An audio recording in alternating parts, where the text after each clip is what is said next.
Agora, para os cinéfilos de plantão...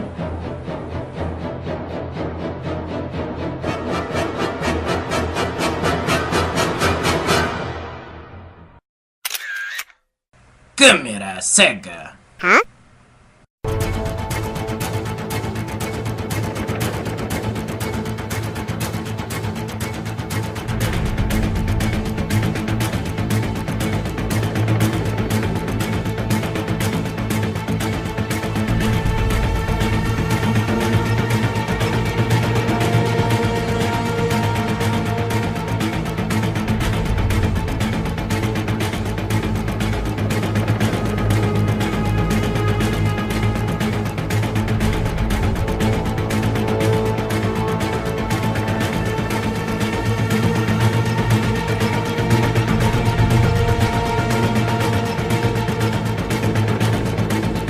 Fala galera do Câmera Cega, e ao som desta bela trilha sonora de Hans Zimmer para Dunkirk, novo filme aguardado do diretor Christopher Nolan, é que eu trago para vocês a crítica, as minhas impressões precisamente deste filme, Dunkirk, que estreia nos cinemas esta quinta-feira, dia 27 de julho. Sem dúvida, um dos diretores mais badalados de todos os tempos e, na minha opinião, com certeza, um dos grandes diretores da nossa época, Christopher Nolan, que já dirigiu e roteirizou também, não é? Títulos como Interestelar, a trilogia Batman, o Cavaleiro das Trevas, A Origem. Agora ele se debruça sobre um evento histórico, embora por meio de uma ficção, com o seu novo filme Dunkirk, que acompanha a Operação Dínamo, ocorrido durante a Segunda Guerra Mundial, um incidente que se passou ainda no princípio da guerra, em 1940, na praia de Dunkirk. Daí o título do filme. O que aconteceu foi que soldados do Império Britânico, da Bélgica e da França ficaram cercados nesta praia pelo exército alemão. A Operação Dínamo nada mais foi do que o resgate destes soldados, que conseguiu resgatar aí mais de 300 mil soldados, um episódio pouco conhecido hoje da Segunda Guerra Mundial, e foi um resgate que contou com o grande auxílio de civis, que foram convocados a se aproximarem dessa praia com pequenos barcos de passeio para resgatar estes soldados que estavam cercados. Pois bem, no filme nós acompanhamos esta operação em 3 espaços temporais diferentes, como já é característico do Christopher Nolan trabalhar com a não linearidade nas suas obras. Aqui em Dunkirk acontece a mesma coisa. Ou seja, nós temos 3 núcleos narrativos diferentes. Um deles se passa na praia, o segundo se passa no mar e o terceiro no ar. Então nós acompanhamos este evento a partir de 3 pontos de vista diferentes. Na praia nós acompanhamos aí o espaço temporal de uma semana e temos o núcleo do soldado Tommy, interpretado pelo Fionn Whitehead, que deseja escapar a qualquer preço do cerco alemão. Já no mar, nós acompanhamos o núcleo do civil britânico Dawson, interpretado pelo Mark Rylance, um aí dos civis que no seu barco de passeio está determinado a resgatar o maior número possível de homens da praia de Dunkirk, no espaço temporal de um dia. Por fim, no ar, no céu, nós temos o espaço temporal de 1 hora apenas. Núcleo no qual nós acompanhamos o piloto Ferrier, interpretado pelo nosso já conhecido Tom Hardy, que se dedica a destruir aviões inimigos. Bom, galera, é impressionante como Christopher Nolan consegue trabalhar com uma proposta bem distinta uma da outra em cada uma das suas obras, e ao mesmo tempo ele consegue manter a sua marca. Cada filme traz um frescor, uma experiência diferenciada, e ao mesmo tempo a gente assiste aquele longa-metragem e a gente pensa, sim, este filme com certeza é do Christopher Nolan. Em Dunkirk é a mesma coisa, é a primeira vez que o diretor trabalha com um evento histórico, mas por um motivo muito claro e muito simples, do qual eu falarei em seguida. Pela primeira vez, é um filme do Christopher Nolan que quase não contém diálogos, mas porque o foco do filme está na sua estética, está realmente no visual, na mensagem que o conteúdo estético do filme pode repassar ao seu público. E embora seja um filme que tenha um evento histórico como pano de fundo, não é um filme sobre a guerra, mas sim, como o próprio diretor já afirmou em entrevistas, é um filme sobre a sobrevivência humana em condições extremas. O que fica plenamente de acordo com a marca desse diretor, que é trabalhar com o comportamento humano, com as reações humanas em situações adversas, e isso se pode notar nas diferentes propostas de todos os seus filmes, sempre por meio do suspense, do thriller, por situações adversas que colocam uma série de personagens em situações limite. E em Dunkirk acontece exatamente o mesmo. Tanto não é um filme sobre a guerra que a gente não vê um único inimigo alemão.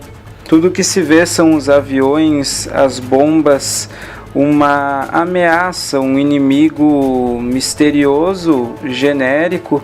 É claro que existe a contextualização do roteiro a partir desse evento histórico, mas a estética revela claramente o objetivo do diretor, que é falar de uma ameaça, de uma espécie de manifestação externa de todo o temor que é acumulado internamente pelos personagens. O realismo que o diretor busca contribuiu de forma decisiva, com certeza, para que ele atingisse esse efeito. Ele buscou, inclusive, filmar precisamente na praia, realmente onde esses eventos ocorreram. Ele buscou evitar o máximo possível efeitos digitais. A própria filmagem aconteceu em película e, mais uma vez, o Nolan ele mostrou o seu entusiasmo pela tela grande, filmou tudo em IMAX para que o público tivesse uma experiência tão realista quanto possível, para que a gente se sinta realmente quase que dentro do filme, não é, galera? O realismo também é atingido graças às ótimas interpretações, e o Nolan faz questão de alternar personalidades mais conhecidas com rostos não tão conhecidos. E, ironicamente, segundo o diretor pelo menos, o Harry Styles, do grupo da banda musical One Direction, ele fez um teste para compor o elenco do filme, acabou passando, mas o diretor declarou que não sabia que ele era uma celebridade, que ficou sabendo disso posteriormente. E o Nolan consegue arrancar ótimas interpretações, tanto dos rostos mais conhecidos quanto dos novos. Então a gente realmente sente a agonia daqueles personagens. As cenas de naufrágio que existem no mar são particularmente impressionantes. A trilha sonora do Hans Zimmer também é realmente fantástica, e ao fundo vocês têm uma pequena amostra. Funciona como uma espécie de relógio constante que ajuda a compor a tensão, a insegurança que existe do início ao fim do filme, e faz alusão à questão temporal também, do quão o tempo pode ser relativo, não é? E como o Nolan claramente manipula a questão temporal neste filme, tanto que em cada um dos núcleos narrativos a gente tem um espaço temporal diferente. Então o Nolan brinca com essa questão também, inclusive na trilha sonora. Em princípio, os núcleos narrativos parecem desconectados, mas ao longo da trama a gente vai perceber que existe sim uma conexão entre eles. Então, como vocês podem observar, todo o argumento do filme, a concepção, as ferramentas que o Nolan utiliza para sustentar esse argumento, tudo é muito sólido, não é? A gente tem visto aí algumas críticas apontando que o filme possui uma preocupação política pequena, que não existe realmente um apuro histórico tão rico quanto se poderia ter apresentado com relação a esse evento, a essa operação. Porém, como eu comentei com vocês, a preocupação do Nolan não é falar da guerra em si, mas sim utilizar a guerra como um pano de fundo para falar da sobrevivência humana a situações extremas. O próprio Nolan já declarou isso em entrevistas anteriores ao lançamento do filme. Então, as pessoas que manifestaram essas críticas provavelmente não prestaram a devida atenção nessas declarações, não buscaram pesquisar um pouco mais a fundo aí a concepção da obra do Nolan. O ponto mais fraco do filme, a gente poderia dizer que é a falta de protagonismo que existe. O Nolan ele está preocupado com uma visão mais panorâmica do ocorrido. Existe uma constante mudança entre os três núcleos narrativos. Então o Nolan ele se concentra mais no evento em si, nas ações dos personagens, do que em interiorizar, do que aprofundar estes personagens, de forma que a gente não chega a propriamente se identificar com algum personagem, mas a gente vivencia com eles aquele momento extremo. E essa é a proposta do filme. O próprio Nolan, possivelmente, ele se permitiu compor essa obra ciente dessa fraqueza. Minha opinião, e aqui tão somente uma conjectura minha pessoal, é que o Nolan ele na verdade idealizou esse filme também como uma espécie de resposta a críticas que ele recebeu com relação ao seu último filme, que foi sim deveras elogiado e, na minha opinião, ainda vai se tornar um clássico da ficção científica, o filme Interestelar.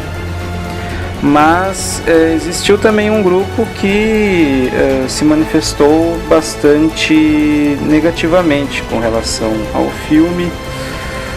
Uma outra escola, não é, de crítica, e compararam muito Interestelar com um filme de outro diretor, o Alfonso Cuarón, um filme chamado Gravidade, também muito bom, por sinal.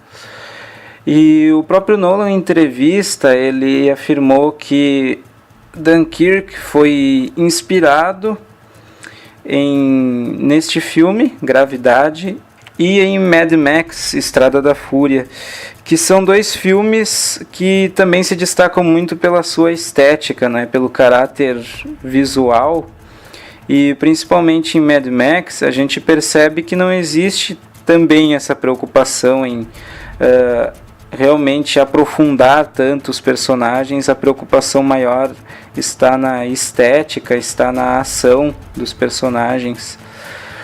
E creio eu que o Nolan também quis reforçar neste filme que ele é sim capaz também de trabalhar com uma estética apurada, pensada, quando ele deseja fazê-lo.